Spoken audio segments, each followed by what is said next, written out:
Muito bem, vamos orar. Senhor Jesus, Senhor nosso Deus, nós te louvamos por mais um dia que o Senhor deu para a gente. Te louvamos, ó Deus, por essa chuva que cai lá fora. Te louvamos, ó Deus, porque até aqui o Senhor tem nos ajudado, até aqui o Senhor tem estado conosco. Te louvamos, ó Deus, porque nós dependemos única e exclusivamente do Senhor. O Senhor é a razão do nosso existir, o Senhor é a razão do nosso respirar, o Senhor é o único que é digno de toda adoração e todo louvor, e a quem nós nos submetemos, a quem nós nos rendemos, ó Deus. Fala ao nosso coração nessa tarde, ministra as nossas vidas e enche-nos da tua presença, enche-nos, ó Deus, com a tua palavra, ministra, Senhor, aos nossos corações. Em nome de Jesus, amém. Amém. Glória a Deus, que bom que você está aqui. E eu queria que você abrisse aí sua Bíblia, seu aplicativo, lá em 1 Coríntios, no capítulo 1. 1 Coríntios, no capítulo 1.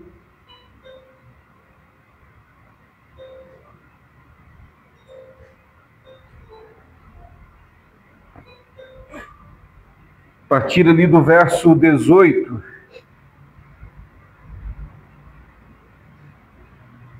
1 Coríntios 1, a partir ali do verso 18.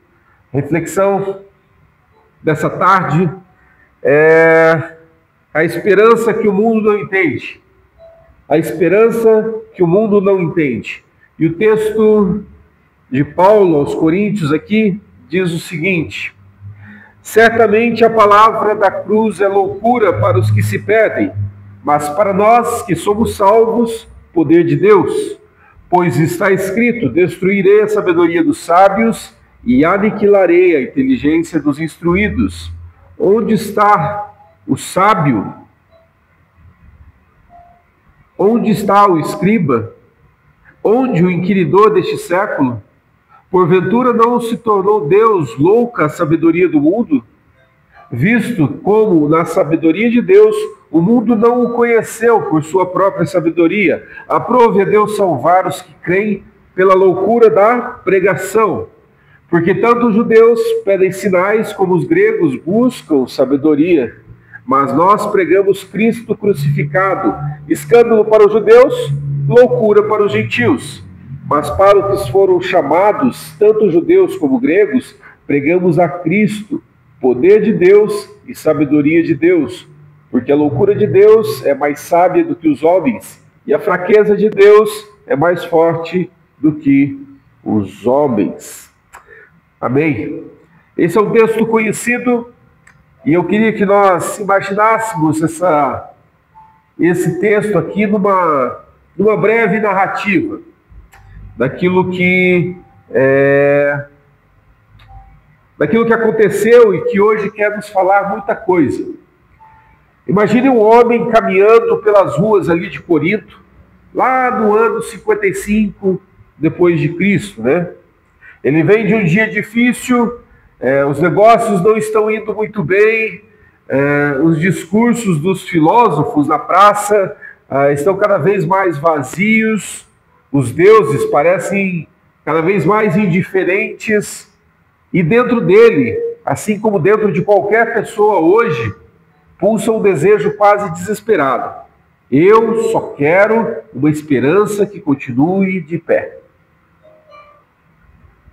No fim daquela tarde, então, ele ouve algo diferente ecoando da casa onde a igreja estava reunida.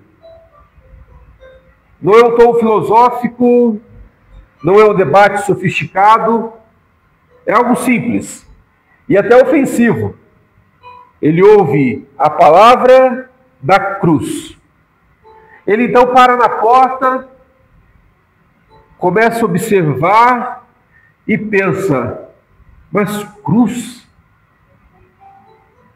Cruz é sinal de fraqueza, cruz é sinal de derrota, de humilhação. Como isso pode gerar esperança, na verdade? E é justamente para esse tipo de pessoa e para nós que Paulo ele escreve. A palavra da cruz é loucura para os que perecem, mas para nós que somos salvos é poder de Deus. É poder de Deus. Essa narrativa de Paulo aqui, a narrativa que ele constrói, ela é surpreendente porque nos mostra duas maneiras de ver a vida. Duas maneiras da gente lidar com a dor. Duas maneiras da gente buscar esperança.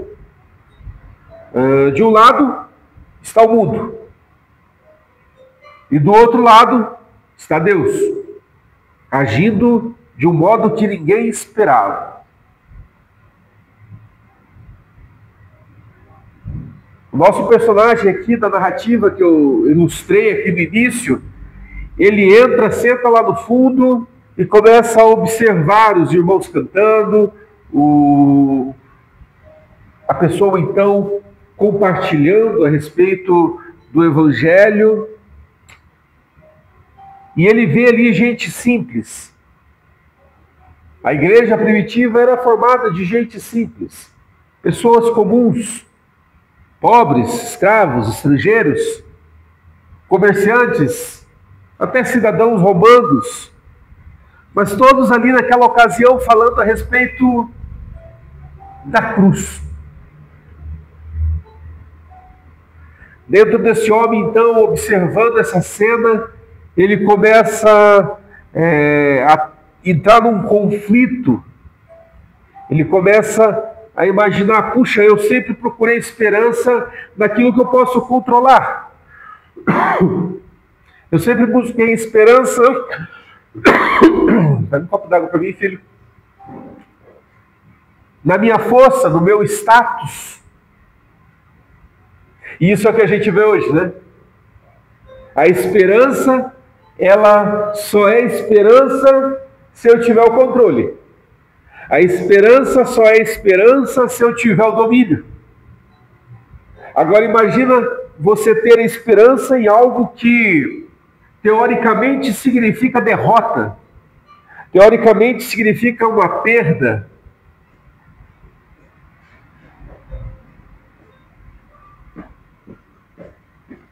Obrigado.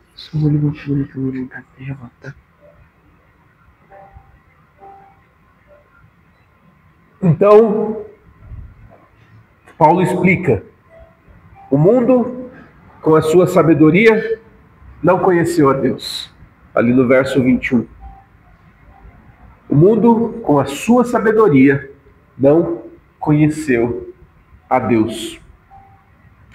Enquanto aquele homem de Corinto, ele tenta construir a sua esperança a partir de si mesmo, Deus, nesse discurso, ele oferece uma esperança a partir da cruz. E a nossa esperança hoje, ela é pautada a partir da cruz. Porque se nós tentarmos imaginar uma vida sem conflito, uma vida sem lutas, uma vida sem dificuldades, não dá para a gente conceber isso na sociedade atual que a gente vive. Numa lição que diz respeito a algo que é imaterial. Porque a esperança humana, ela é como areia.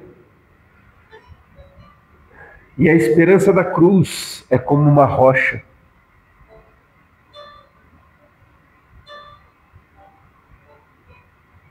O texto ali, o pregador, ele ensina, ele diz, ele fala que os judeus, eles pedem sinais.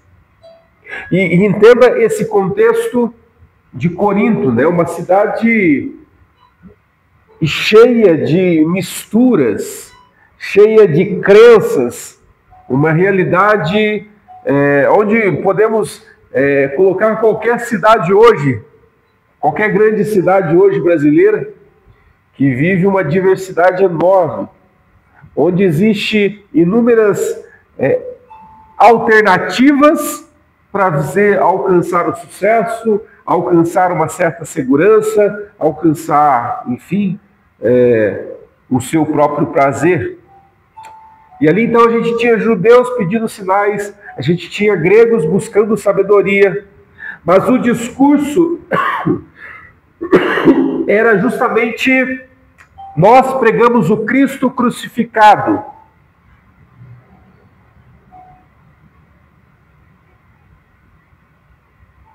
Ou seja, se Deus fizer um milagre, eu vou crer. Isso no raciocínio da pessoa, né? Se a minha vida melhorar, então Deus me ama.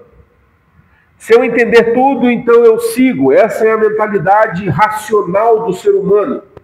Mas quando ele fala a respeito de que nós pregamos o Cristo crucificado, ele está deixando claro que existe um exemplo aqui, e a solução está num cara que se entregou e se tornou algo vexatório para todo mundo. E diz, esse que se tornou nada, esse que teoricamente perdeu, né? Foi crucificado, morreu, ele perdeu, ele não é. Eu me lembro do meu filho menor, ele aprendendo os primeiros passos ali da fé cristã, e ele tendo na sua mente infantil a ideia dos super-heróis, né? Que aprende, e de repente ele fala: puxa, por que Jesus não saiu da cruz? Como um super-herói que vence no final, né? Mostra o seu poder e arranca todos aqueles pregos e sai da cruz vitorioso e destrói todas as pessoas ali. É o que qualquer filme aí de Hollywood mostraria, né? O filme de super-herói. Então, a figura de um Jesus que morre é uma figura de algo que, puxa, que esperança ele teve. E pior, que esperança eu posso ter dele, que é um derrotado. A gente vê muitas palestras motivacionais em que o discurso é: não, siga pessoas campeãs, sigam pessoas vencedoras, sigam pessoas que vão te agregar, sigam pessoas que têm sucesso em tudo que faz. Certamente, se Jesus vivesse hoje, vivesse tudo aquilo que ele passou, fosse hoje, talvez esses palestrantes iam dizer: esse ainda não é um bom exemplo para você não. Esse é um bom exemplo, não é um bom exemplo para você seguir.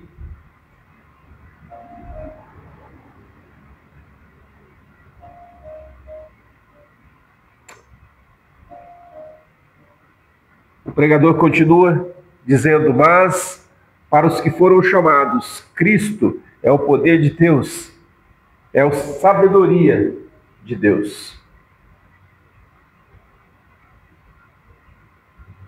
E aquele homem então sentado ouvindo essa história,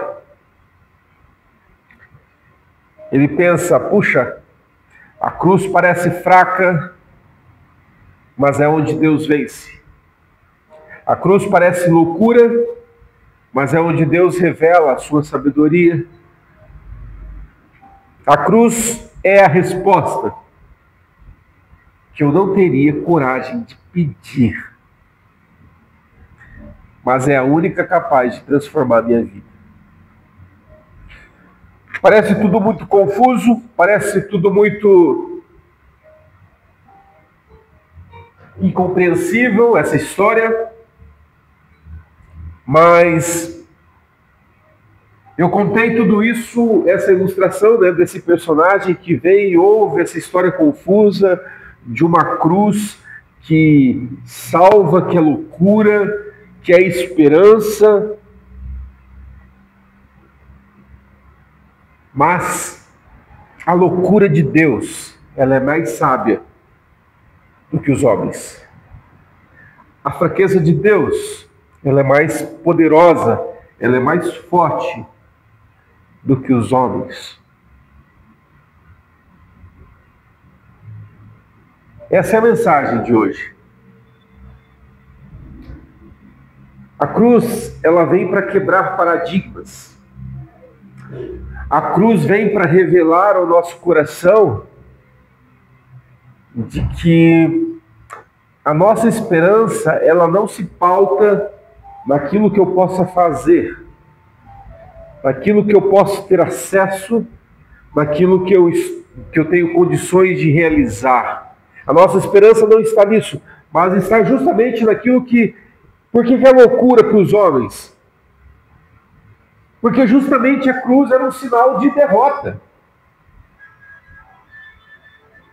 Lembra do texto? Maldito todo aquele que for pregado no madeiro, ou seja, se torna maldito. Ou seja, como é que alguém que se torna maldito por ter sido pregado numa cruz pode ser esperança para alguém? Como é que para uma sociedade daquela época, onde havia gregos, onde havia judeus, e principalmente ali os gregos que buscavam filosofar e trabalhar a questão da sabedoria, imaginar um Deus que se faz homem e morre,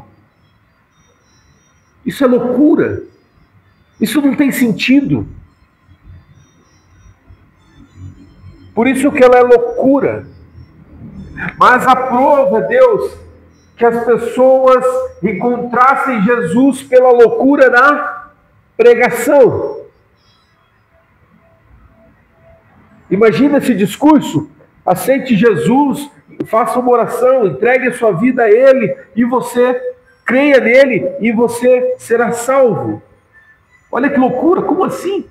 Você está falando de algo eterno, de uma salvação, de não ir para o inferno, mas ir para o céu. E para isso eu preciso simplesmente crer. Eu não preciso fazer mais nada. Eu não preciso realizar nenhuma obra. Porque é loucura mesmo.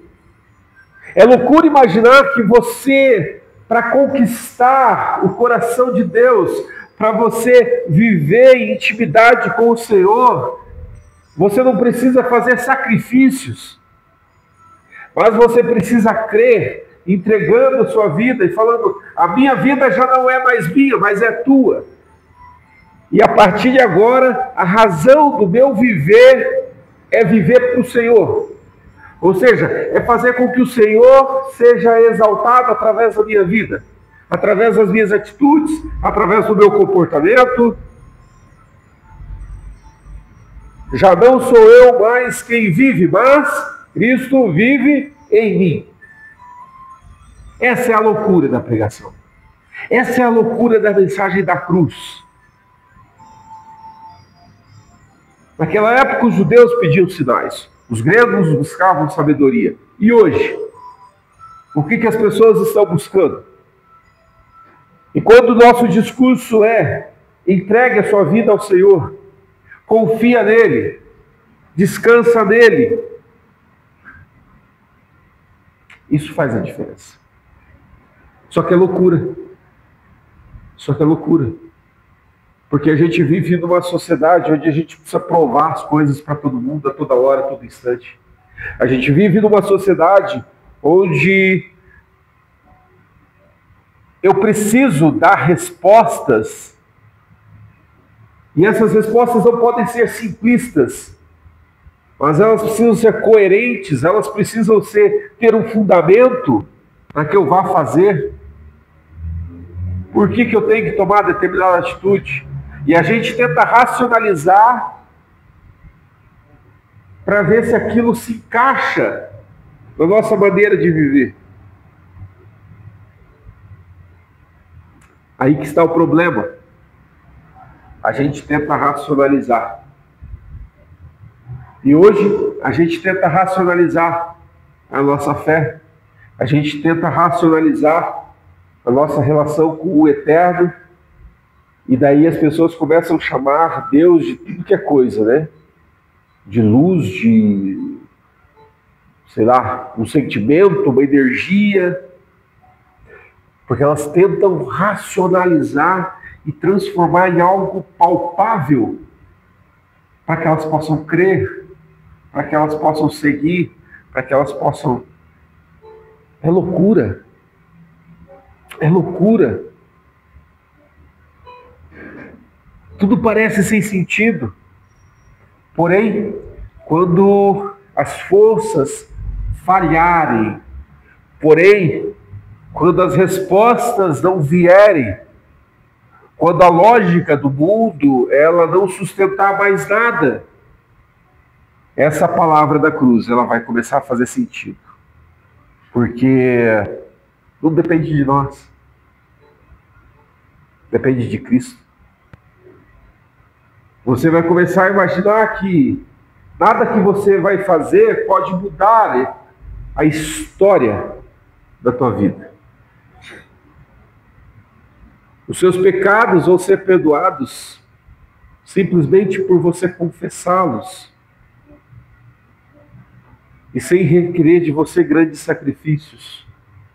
A mensagem da cruz é única e é louca, mas é essa mensagem que nós pregamos. Meu irmão, minha irmã, entregue a sua vida ao Senhor e seja salvo, seja curado das suas feridas. Isso precisa fazer sentido. Ela não depende de nós, ela depende única e exclusivamente de Cristo Jesus. Essa é a mensagem que Paulo ensina aqui aos Coríntios.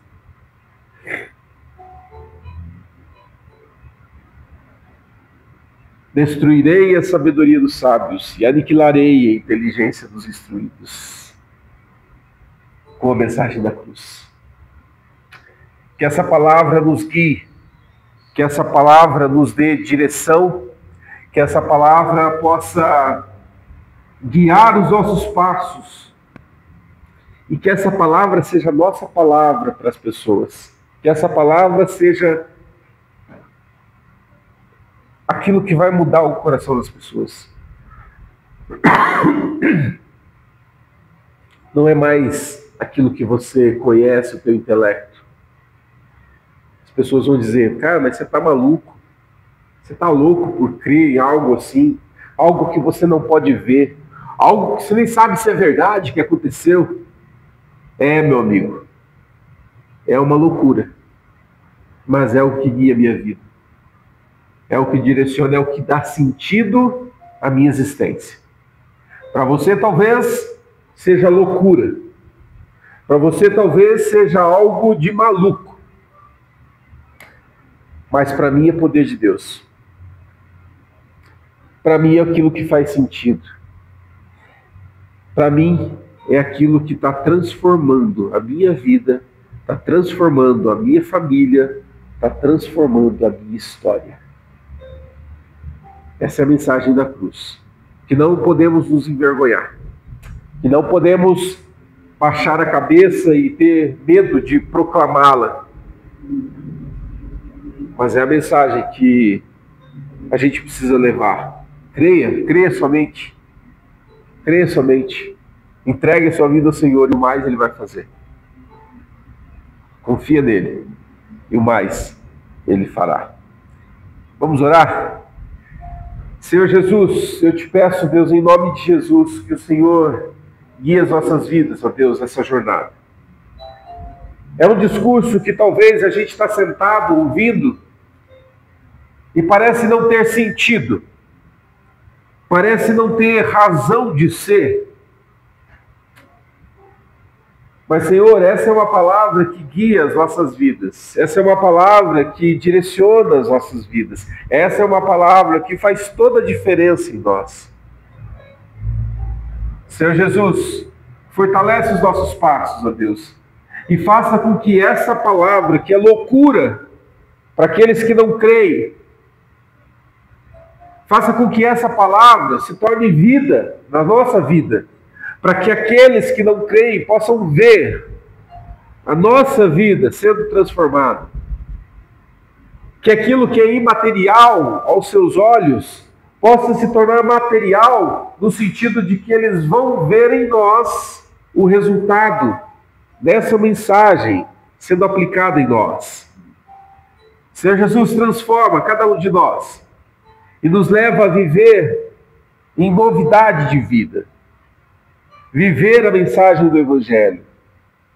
Viver uma vida que já não depende mais de mim, já não depende mais daquilo que eu faço, mas depende do Senhor, que quer agir em nós e quer nos transformar. Faz algo novo nas nossas vidas, hoje, amanhã, depois de amanhã, e nos leva a vivenciar a mensagem da cruz todos os dias. Como a tua palavra diz, que devemos tomar a cruz e segui-lo. Nos ajuda, Senhor, nessa jornada e guia-nos para viver algo novo e diferente na nossa história. Essa é a minha oração. Em nome de Jesus. Amém. Amém.